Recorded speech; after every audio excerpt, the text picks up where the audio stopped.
nakikinig sa Target On Air. Target On Air. Eto nga, cambio muna tayo ng topic mga kaibigan.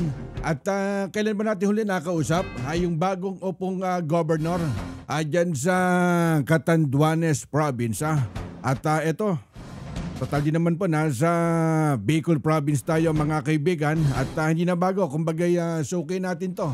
Itong makakausap natin at yung nagbabalik na gobernador dyan sa Albay Province.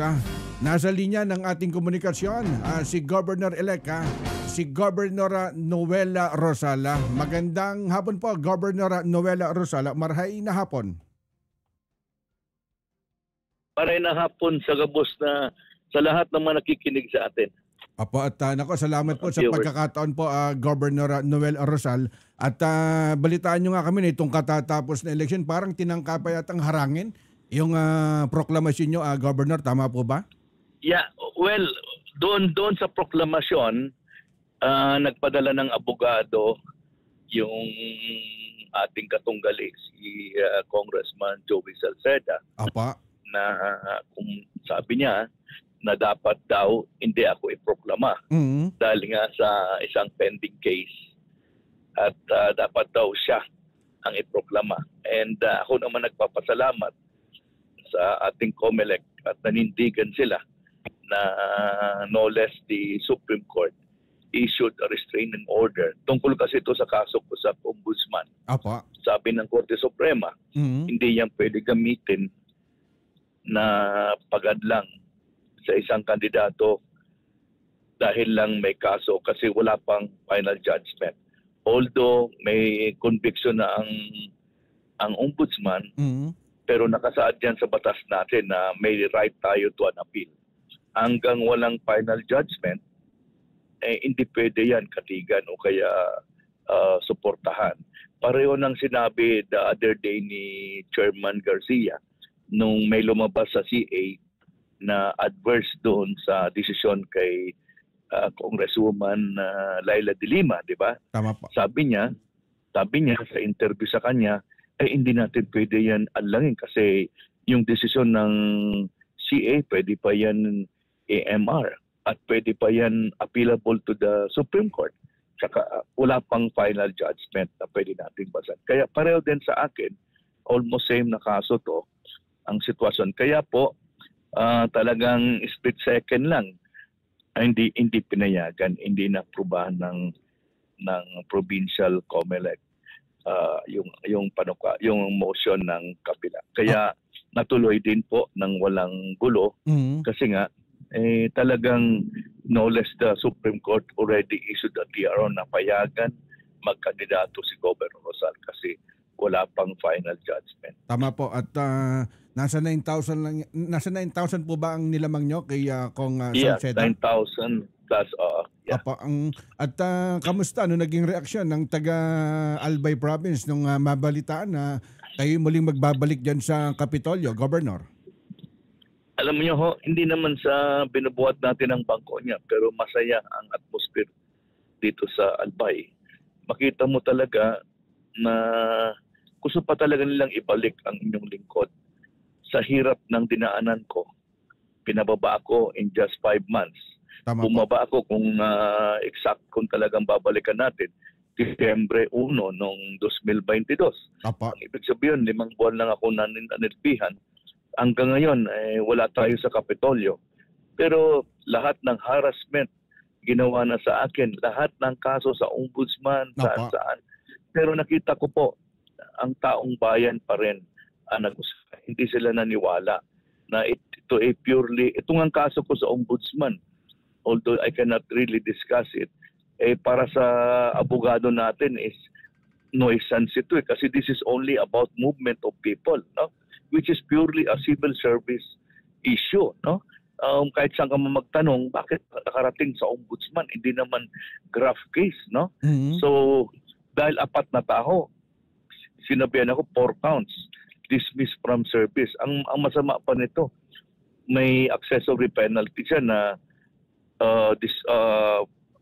yung perpetual disqualification. Pero mo yan, ang bigat. Pero nakita ko nanindigan ang taong bayan. Kaya ngayon, masayang-masaya ang atmosphere. Mapifeel mo talaga na ang pagbabalik natin, parang ayusin natin yung mga nangyayari ngayon, yung mga illegal quarry, Apa. yung paggagalaw ng mga bundok na nagkakausa ng pagbaha. Saka yung iba pa mga issues like itong ating healthcare sa Albay na talagang patuloy na bumababa, no? And marami pa yung ating hanap buhay. Nakita natin mas lalong ang hina ng growth ng Albay, no? This in spite ng mga binilagay na mga bilyon-bilyon pera galing sa Kongreso. Pero maniwala kayo, grabe pa rin paghihirap at ang taas pa rin ng unemployment rate. So meaning, ang mga Albayanos, pinili pa rin ang inyong lingkod dahil sa akin mga reforma na ginawa ko nung akong mayor pa ng Legazpi. Nakita nila na kahit ang aming syudad hindi ganun kalaki pero it was noted as one of the most competitive cities in the country today by no less the national competitiveness. And makita mo, ilagay natin sa mapa when it comes to tourism. No? From nowhere, ang Legazpi was rated by DOT before the pandemic. Ano? Babalikan natin nun as a top 10 in Luzon. Pero despite the many typhoons, the eruption of Mayon, it was never an hindrance for development. As a matter of fact, we broke the 1 million mark, would you believe, in 2015. And in that 3-year span, we had about 85 national, regional, and even international convention that really paved the way na kumita ng bilyon ng ating negosyo. Apo, at kumbaga dun sa sandaling panunungkulan nyo, nung panahon na naupo kayo, nasundan ko yun Parang ginamit yatang biometro dun para pigilan yung pag-upo nyo. Yun yata yung sa mga transport toda ba yun, Governor? Alam mo, actually yung kaso, although tapos na yun, pwede natin discuss. Ito yung about the social services natin, yung mga sa senior. Di ba may directive nun si President Duterte dahil pandemic nun, di ba? Na tinatawag niyang bayanihan law. Di ba, nabigyan ng financial. Hindi po ako personal, yung city government. Kailang siyempre ako yung mayor, ako ang tinarget. Di ba? Now, pero ang nakapagtataka, yung mga tupad, AHEX, exempted. Pero itong mga sa local government, hindi. Sabi nila, dapat magpaalam. Okay, sige. So, para sa akin, sige, sinilbihan na natin yon. Talagang nagkamali yung ating kumbawa. Nagkamali. Pero kung titingnan mo, itong mga ayuda sa ngayon, magtataka ka, bakit exempted ngayon? Campaign period, kaliwat kanan dito, maniwala ka, pero nakita ko, hindi pa rin naubos yung lamang ko, kumbaga. Bumaba kasi talaga nakita ko nung campaign pero malaki yung lamang natin sa survey. Pero dahil sa ayuda, left and right, maniwala ka yung tinatawag nilang akap. Nako, talagang rampant talaga. Nasa pagtingin ko talaga, pag election period na, sa tingin ko it's really about buying. Kasi kinukuha mo yung simpatiya ng tao at an election time. Pero wala tayong magagawa dahil pinayagan Kaya nga sabi ko, bahala na si Lord. Pero ito nga, tayo pa rin ang pinanalo. Despite itong mga binigay na ito, nakita ko, it was really an eye-opener for all Albayanos. Apo, at pag-upo nyo bilang governor, kumbaga ano pa inaasahan ng taga-Albayanos, kumbaga yung muling gagawin po natin na Governor Noel? Sa ngayon, maraming issues pero ang unahin muna natin yung kuryente. No, itong power. Ang naiwanan ko, alam mo, nung ako nakaupo, pinangako ko sa kanila na ibabalik ko yung kooperatiba sa Albayano, which I did from APEC, yung private sector participation, na talagang bulumobo yung utang to 6 billion. Would you believe? Kaya ito ang una ko munang ginawa noon. Ipinalik ko. Ipinalik ko sa Albayano. Kaya ito ngayon ang una kong gagawin na ipagpatuloy yung rehabilitasyon ng Aleco, yung aming cooperative. Sundan ko lang yung binanggit nyo kanina, pag upo nyo, kumbaga natutukan ko din yung sa Albay Province, kumbaga kailangan nagkaroon po ng advocacy na tuldukan po dyan yung mga illegal mining o quarry sa Albay. Nung araw ang Albay, hindi naman po nasasama dyan sa mga pagbaha ngayon, konting ulan, para mong nasa Metro Manila ka na Alam mo, itong paanan ng Mayon, para malaman ng taong bayan, ito'y mayaman sa tinatawag natin black sand. tinatawag nito na black gold. Talagang na tonelada ang lilalabas buwan-buwan, no? And ito ngayon ang malaking issue because kahit pa malaki pero ang income ng probinsya ang baba. Pangalawa, tingin ko lang dahil wala na ako, ito yung objeto, noon kinokontrol ko talaga. Pag wala kang tamang papeles, hindi ka pwede mag-operate under my helm. Mm-hmm. Ngayon, ibabalik ko to. Ito ngayon ang mga dapat natin. Kasi ito ang tingin ko, ang rason na mas nga madaming pera na lumabas, tayo pa rin ang nanalo. Tama po. At kumbaga nakita ng mga taga-Albayanos yung sinasabing pagsasakripisyo nyo para kumbaga maibigay yung mga basic service o mga pangangailangan ng inyong mga kababayan. At hindi biro yung pinagdaanan nyo, Governor, kumbaga nasubaybayan ko yan. Kaya nga nitong katatapos na eleksyon, sabi ko talagang... Pati yung asawa ko dinamay. Tama po. Pati yung asawa ko na dapat hindi naman kasabay sa kaso, di ba? Opo. Dinamay. May jurisprudence. She was not the mayor. So it has nothing to do doon sa kaso. Pero 6 buwan na lang yung eleksyon, pinababa pa siya. Ang masama pa dito, hanggang ngayon, hindi ma-explica bakit yung talo ang pinopo. Tama po. Diba? Sa akin, ang pinopo yung vice governor. Yan ang tanong ng taong bayan. Bakit? Pero siyempre, nangyari na yung nangyari. Sa ngayon, kailangan arapin natin itong bago natin na kumbaga ang kaangad ng mga Albayano. Ito ngayon ang hinaharap ko na gusto kong matugunan. Alam mo, hindi na rin tayo bata. Kailangan na rin natin kumbaga, hindi naman lahat ng oras nandito tayo. I've been in public service for more than 36 years.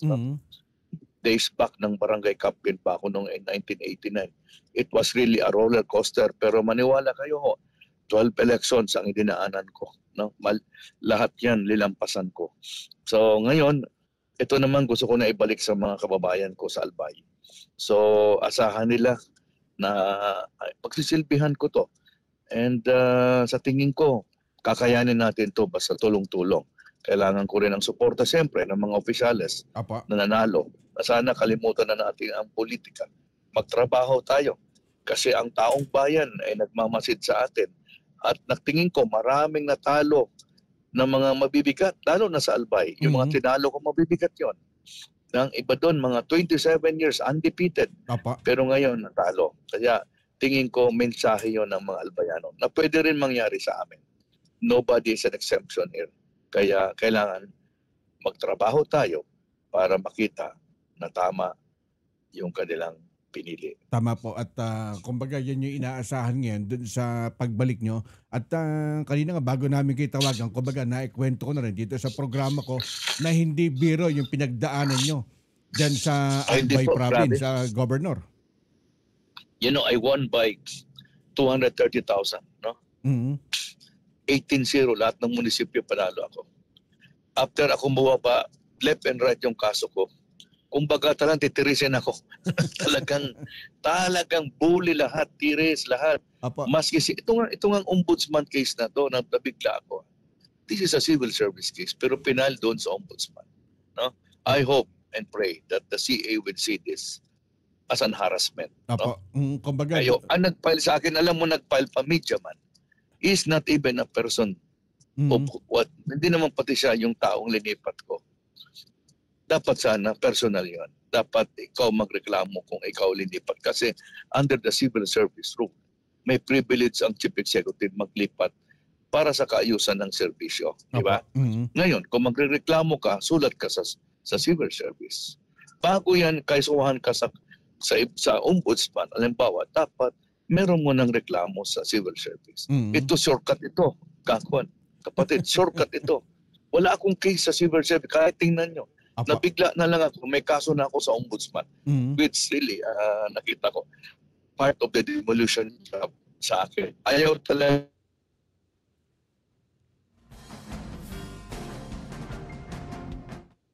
At lang ako sa kanila. Pero sabi ko naman, mali naman yung paratang nila. Ayusin lang nila, hindi ako magiging hadlang. Tama pa.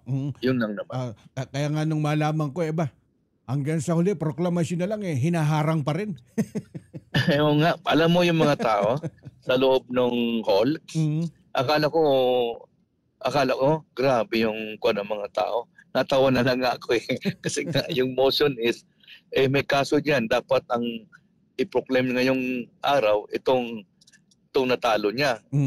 Sabi ko, baliktad na ang panahon ngayon, yung talo, mauulit na naman. Tingin ko hindi papayag ang Albayano. Magkakagulo dito. Hindi papayag. Hindi naman sa nagkukuhan tayo, pero siyempre tingin ko, yung mga Albayanos, second time baka, siyempre hindi na rin sila papayag. No? At kami mismo tututukan po namin pag-upo nyo ulit dyan sa Kapitolyo, Governor Noel.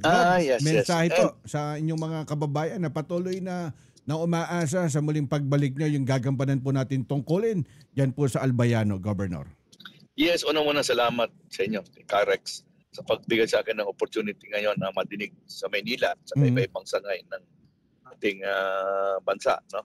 Una muna, gusto ko magpasalamat sa Diyos. Kasi ako naniniwala that this is really providential. No? Wala naman talaga, wala akong pera, wala akong akap, wala akong tent. Yung tarpaulin ko, kaunti lang, wala lahat. Kaya nakita ko, I'm still a mission here in Albay. Kaya sa mga kababayan, sana pagtulungan natin. At gusto ko magpasalamat sa inyo sa muling tiwala nyo. Asahan po nyo na hindi ko to sasayangin. Asahan ninyo na alam ko ano ang gusto nyong sabihin sa pagpili sa akin. Kailangan protektahan natin ang ating kalikasan. Kailangan ayusin natin ang healthcare. Kailangan karagdagang trabaho para sa ating mga kababayan. So ito lang naman ang tingin ko sa ikot-ikot ko. Kaya po, ito muli ang inyong lingkod, si Governor Robert Rizal. Nagpapasalamat sa inyong lahat sa pagbigay nyo ng oportunidad makapagsilbi ulit sa inyo. Salamat po. Magandang hapon. At Gob, habol ko lang, di ba ang COMELEC ay may panawagan ngayon sa lahat ng mga tarpaulin, ng mga kandidato. Yan ang kalamangan nyo. At wala kayong tatanggalin ngayon. Oo nga. Alam mo, dito, November pa lang, puno na ng tarpaulin.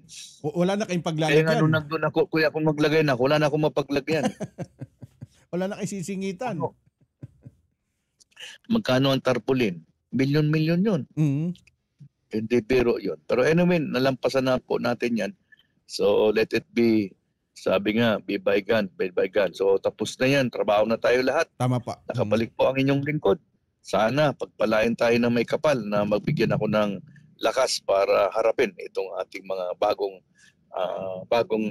responsibilidad natin. Salamat po. Apo, at salamat po sa pagkakataon, Governor Noel Rizal ng Albay Province. At Diyos mabalos po. Diyos mabalos. Yan ang tinig mga kaibigan ni Governor-elect ng Albay Province, si Governor Noel Rizal. Talagang ayaw tigilan si Governor. Mantaki mo, dun pa lang sa proklamasyon. Dyan sa RTC Branch 7, dyan sa Legazpi City. Dyan po nanumpa si Governor Noel Rizal. At tinangkapang harangin ang kampo ni Congressman Salceda. Diba? May lumamang po si Governor Noel Rizal ng mahigit pong 9,000 o dun sa 404,115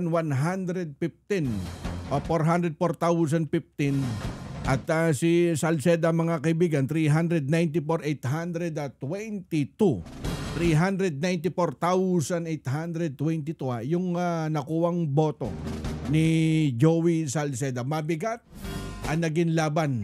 Bagamat ang taga Albayano ang nagpaliwanag, kailangan namin makabalik si Governor Noel Rizal. Kayo'y nakikinig sa Target on Air. Target on